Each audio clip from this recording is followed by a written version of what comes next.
Baik, terima kasih kesempatan yang telah diberikan kepada saya untuk menjelaskan materi saya tentang pencegahan seks bebas dalam kekristenan. Sebelum saya menjelaskan materi saya, izinkan saya memperkenalkan diri. Nama saya Murniwati Jai, NPM 230521111004 dari Prodikpak. Dosen pengampun Ibu Jelita Penjahitan, SPD MPD. Baik, masuk kita pada materi. Baik, hari ini kita akan membahas beberapa poin tentang pencegahan seks bebas di kalangan remaja. Yang pertama, mulai dari pengertian seks bebas. Kedua, faktor penyebab terjadinya seks bebas. Tiga, dampak seks bebas. Empat, pandangan Kristen terhadap seks bebas. Lima, upaya mencegah seks bebas. Enam, contoh-contoh seks bebas. Dan ketujuh, kesimpulan. Masuk pada bagian pertama tentang pengertian seks bebas, di mana seks bebas merupakan perilaku seksual yang dilakukan di luar nikah atau merupakan segala tingkah laku yang didorong oleh hasrat seksual terhadap lawan jenis maupun sesama jenis yang dilakukan di luar hubungan pernikahan.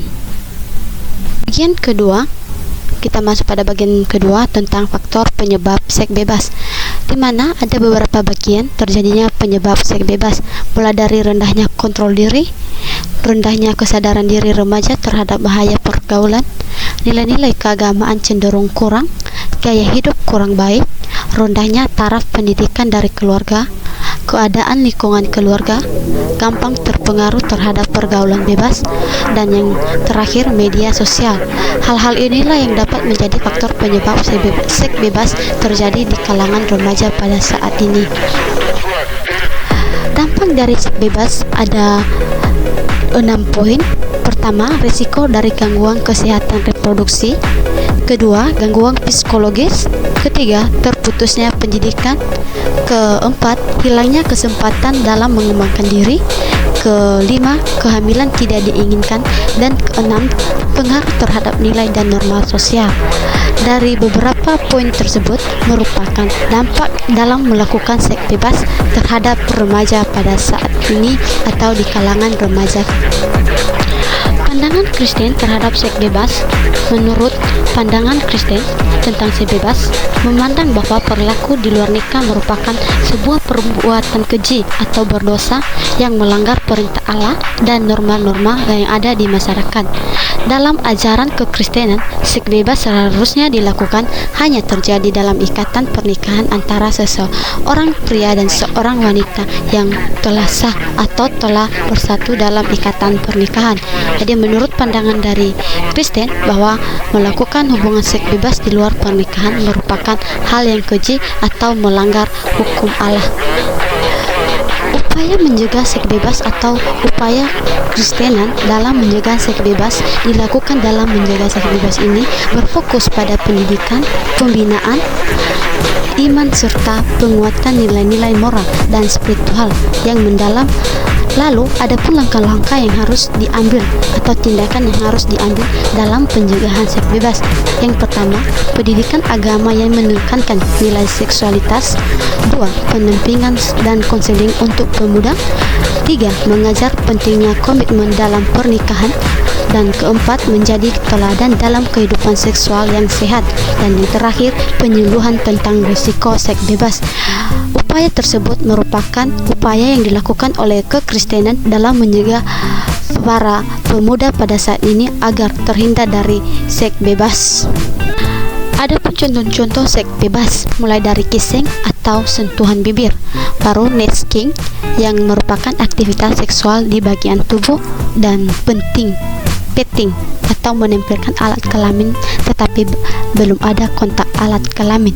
Ini merupakan contoh-contoh seks bebas yang sering terjadi di kalangan remaja.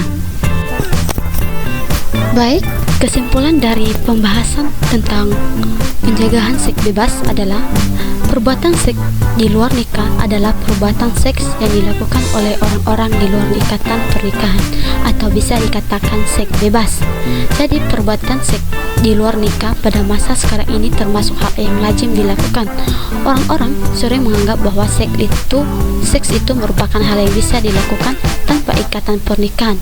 sehingga dalam hal ini mereka menganggap seks adalah sesuatu yang dilakukan dengan istilah suka sama suka dan sama ingin tanpa paksaan dari suatu pihak.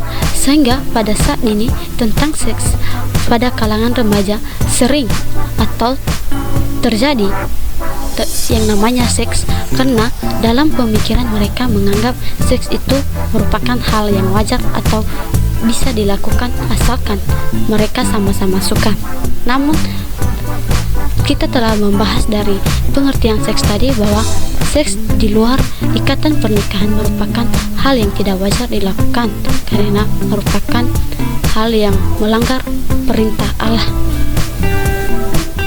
Baik, sekian dari hasil presentasi saya atau materi yang telah saya sampaikan mengenai pencegahan seks bebas dari pengertian hingga sampai pada kesimpulan. Semoga apa yang telah saya sampaikan, materi yang telah saya sampaikan kepada teman-teman dapat bermanfaat dan dapat dimengerti, dan kita dapat menjadikan sebuah contoh agar kita tidak terjerumus dalam seks bebas, sehingga kita dapat menjaga atau melindungi diri kita dari seks bebas. Terlebih-lebih kepada kita orang dewasa atau remaja yang menuju dewasa, kita dapat menjaga pribadi kita masing-masing dalam tidak sembarangan melakukan seks bebas. Terima kasih, semoga Tuhan memberkati. Amin.